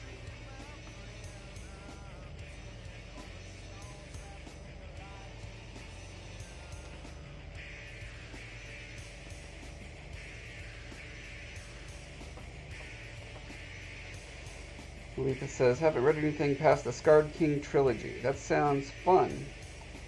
Do I get to beta read that one? Yeah, we should. We should let you know which ones are like the farthest along and give you a synopsis of them, and you can pick which one sounds most funnest.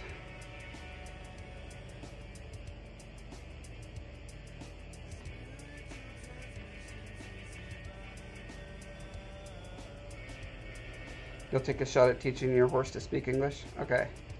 I hear feeding them peanut butter is a good start. That's how they train Mr. Ed.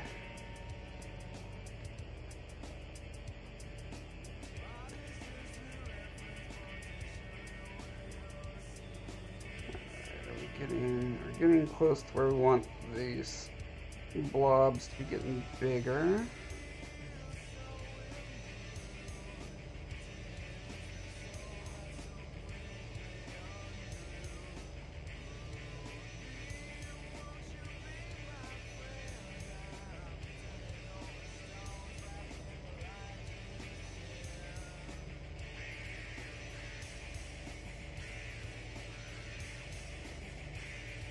Is going to make it interesting to blend into this ear fold. See how that works.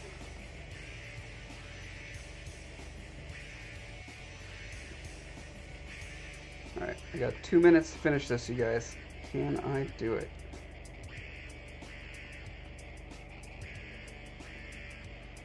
Before I starve to death, that's the question.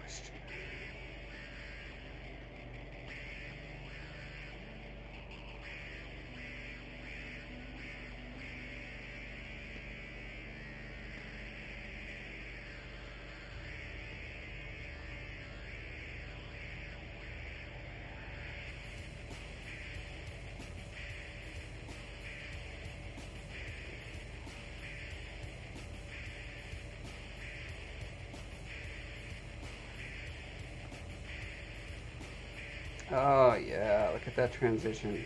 So much nicer.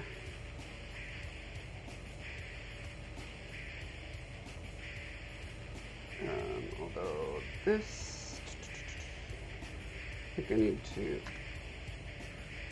oops, I need to take off symmetry because this line being mirrored on both sides is a little obvious. So I'm going to pull this in two different directions on the two gears.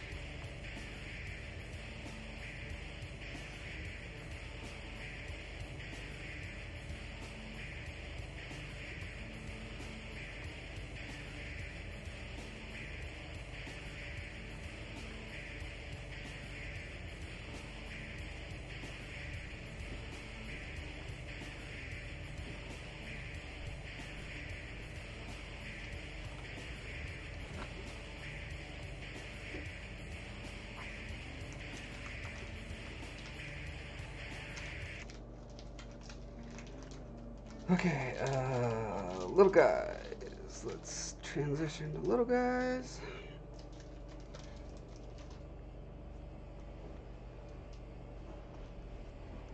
A little bit littler.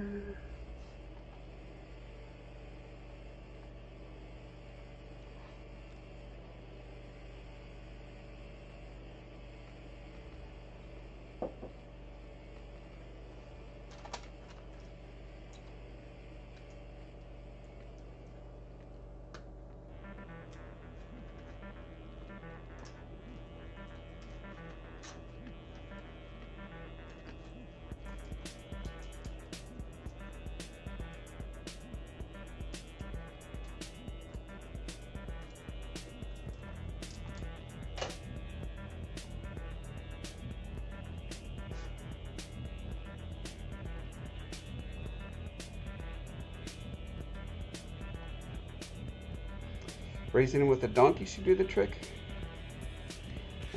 Scolla's eye color is copper.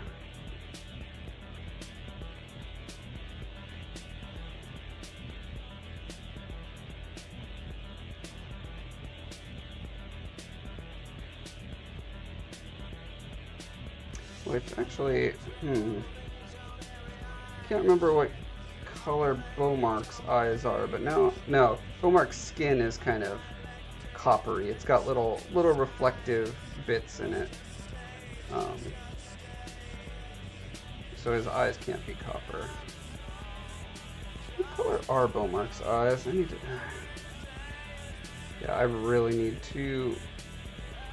Actually, my dad started doing a kind of a wiki, not online, but just a document that tracks the descriptions of the characters. I need to track that down and make sure I'm keeping it updated.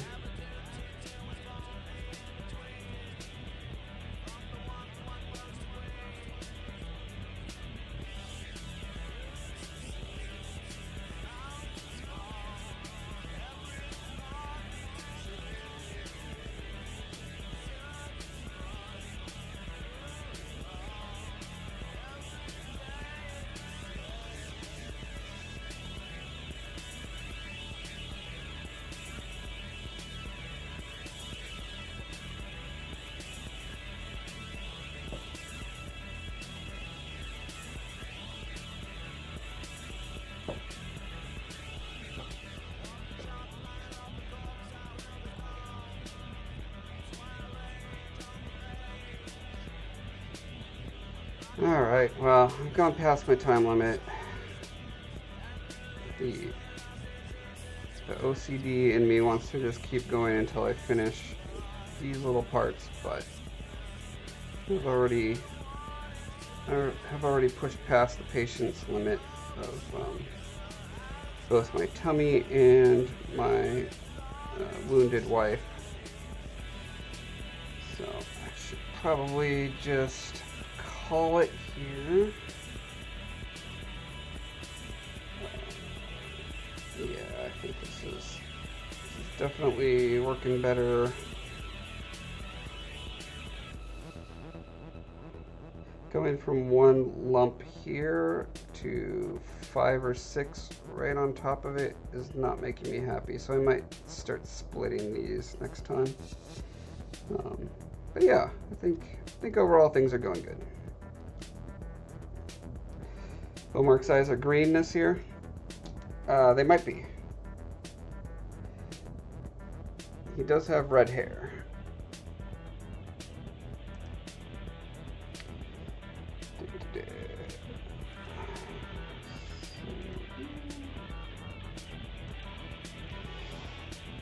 Yeah, all right.